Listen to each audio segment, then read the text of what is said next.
बता दें कि हम जनता की राय जानने के लिए आ गए हैं। जिस तरह से बिहार में 4-5 दिनों से राजनीतिक हालात बने हुए थे कि सीएम नीतीश जी आखिर गठबंधन में हैं तो एनडीए में काहे जा रहे हैं और कब तक जाएंगे, लेकिन एनडीए में चले गए।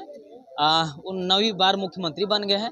अब देखिए नीतीश कुमार मुख्यमंत्री बने, अब जो है लालू परिवार के ऊपर जो है ईडी का कार्रवाई चल रही है। पूछताछ के लिए कल जो है लालू यादव को बुलाया गया, आज तेजस्वी यादव को बुलाया गया। ऐसे में जितना भी आरजेडी के समर्थक हैं, कार्यकर्ता हैं, उनके शुभचिंतक हैं लालू यादव के, सब लोग ईडी दफ्तर के साथ सामने हैं कि आखिर हमारे नेता के साथ पूछताछ क्या हो रही है, क्या बात, ऐसी बातें जानने के लिए जो है हम जनता के सामने आ गए। क्या नाम हुआ आपका? आरव कुमार बिट्टू। आरव जी, क्या कुछ कहिएगा जिस तरह से राजनीतिक के हालात देख रहे हैं? 9वीं बार मुख्यमंत्री नीतीश जी बनते हैं, फिर ईडी सीडी जो है पहुंच जाती है लालू जी के पूछने के लिए, क्या कुछ कहिएगा? ये थी चुनाव आएगा तो फिर पहुंचवा ही करेगी। लोकसभा चुनाव है 2024 में, अच्छा, इसीलिए आती है ईडी सीबीआई। तब तक चुनाव आएगा तब तक ईडी सीबीआई आएगी। जब तक चुनाव होगा तब तक ईडी सीडी आएगी। हाँ, जब तक आएगी। ऐसा ये भी मामला मानना जा रहा है कि जैसे ही नीतीश कुमार उधर पलटी मारे तो अब जो है ईडी की उन पे रेट बढ़ गई। लालू परिवार ऐसे ही अभी कमजोर है और आखिर उससे कमजोर किया जा रहा है। किया जा रहा है, वहाँ सरकार बना लिया नीतीश कुमार जाके, इसमें से पलटी मार के। पलटू चाचा है नीतीश कुमार। चलिए, क्या नाम है? मेरा गगन नाम है। पूछिए।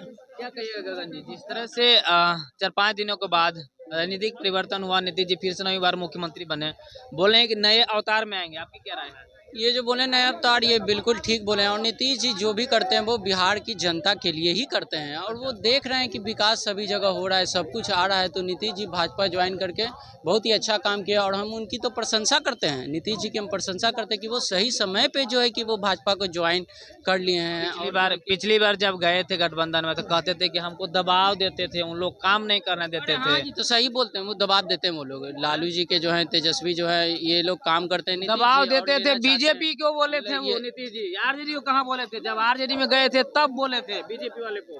हाँ, तो दबाव का बात, हाँ तो वो बात बीत गया, वो तो बीत गया ना। ना वो बात बीत गया। अब सच यही है कि भाजपा सरकार है, अच्छा सरकार है, अच्छा सब कुछ कर रही है, सभी तरफ से पहचान। आप हमारे साथ रहे, उसके बाद भी आप हमारे साथ क्या कारनामा किया? एक मिनट आई रिक्वेस्ट यू, आपको आज नहीं, हमारी पार्टी ने अटल बिहारी वाजपेयी के समय में आपको रेल मंत्री बनाया, जिस वक्त आपका बिहार में पहचान ही नहीं था, वजूद ही नहीं थी। नीतीश कुमार को जी, कर्पूरी ठाकुर के बाद आपका कोई वजूद ही नहीं था लालू जी के सामने। ठहरने का नहीं, खड़ा होने का भी वजूद नहीं था, जो कि रामविलास पासवान ने तोड़ करके लालू जी के कुर्सी को तीर बतीर करके आपको हाथ में दिया और आपको गोदी में उठा करके बीजेपी ने ही लिया था। और आज तक बीजेपी के गोदी में ही पले हैं श्रीमान। वही तो, बीजेपी पुराने घर चले गए हैं तो आपको खुशी है नहीं? क्यों, किस बात के लिए? बीजेपी से हमको खुंदक अब आ गई है, इसलिए केंद्र में सरकार है उनकी। अरे मालिक, लेकिन कल तक के श्रीमान मीडिया महोदय, आप देश के चौथे स्तंभ हैं। कल तक के हमको बीजेपी से खुंदक थी, लेकिन आज हमको इस बात के लिए संतुष्टि है कि वही नींबू है जिसको मचोड़ करके हम कल फेंक देंगे।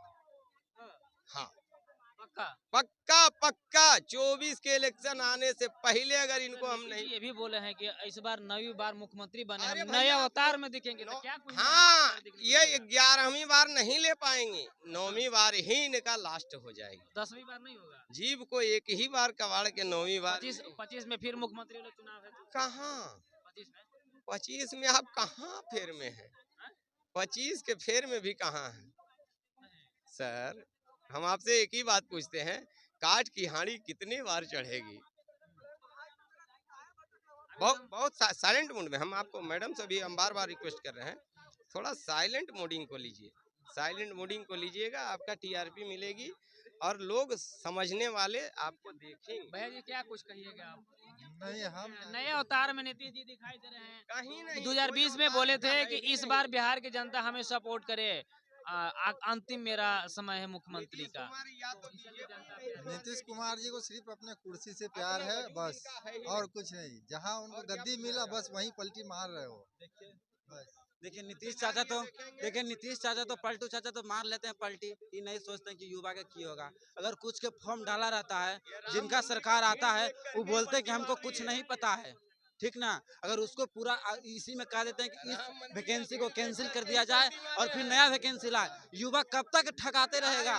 इसीलिए हम कहते हैं जो वोटर है, इसीलिए कहते हैं कि वोट दीजिए, सही जगह दीजिए और सही समय दीजिए कि आपको फायदा होवे। इधर उधर देने से कोई फायदा नहीं है।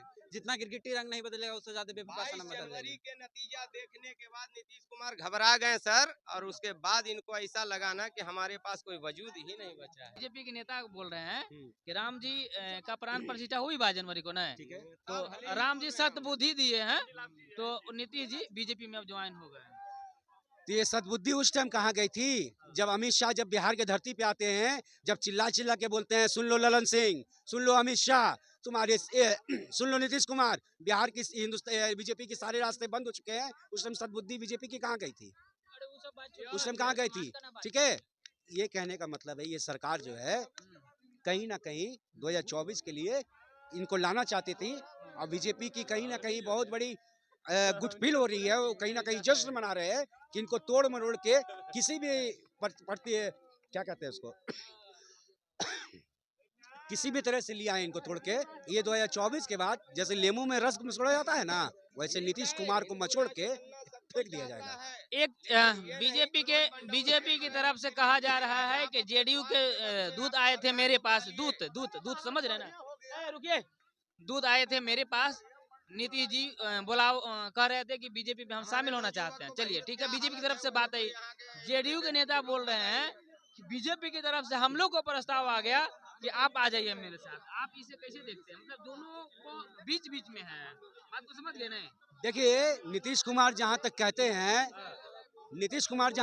हैं कि हम कुर्सी के लिए कुछ भी कर जाएंगे, ठीक है, कुछ भी कर जाएंगे, तो विधायक दल का अगर बैठक वो किए होंगे तो कहीं ना कहीं अपने विधायक को भी वो निर्देश दिए होंगे कि बीजेपी में जाने के लिए, उससे गठबंधन बनाने के लिए। ये कहीं ना कहीं उनको 2024 से कोई मतलब नहीं है। नीतीश जी को उनको खल रहा है 2025 का चुनाव, मुख्यमंत्री वाला। हाँ, मुख्यमंत्री का चुनाव खल रहा है। क्या कि तेजस्वी यादव जो काम कर गए बिहार में, तेजस्वी यादव की गांव तक में जो एक ग्रामीण क्षेत्र आता है बिहार में, जो पिछड़ा क्षेत्र है, वहाँ तेजस्वी यादव की नाम हुआ करती है, वहाँ बातें हुआ करती है तेजस्वी यादव। कहते थे कि हमको कोई हड़बड़ी नहीं है सीएम का, तो काहे फिर इतना जल्दी हो गया।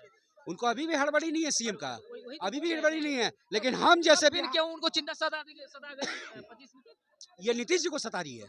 ये नीतीश जी को सता रही है इसलिए है कि कहीं ना कहीं इस ठंडे में, कड़ाके की ठंडे में, आज से 10-15 दिन पहले बहुत ज्यादा ठंडा था बिहार में। इस ठंडे में 1:30 बजे 2 बजे रात में हाजीपुर जैसे अस्पताल में जाके जो जायजा ले रहे थे तेजस्वी यादव, जो मुआयना कर रहे थे जाके वहां पर, तो ये कहीं ना कहीं नीतीश कुमार को डर सता रहा है कि इसका मुकाबला कहीं हमको, इसका मुआवजा कहीं हमको 2025 के चुनाव में नहीं देना पड़े, तो इसलिए उनको डर सताया।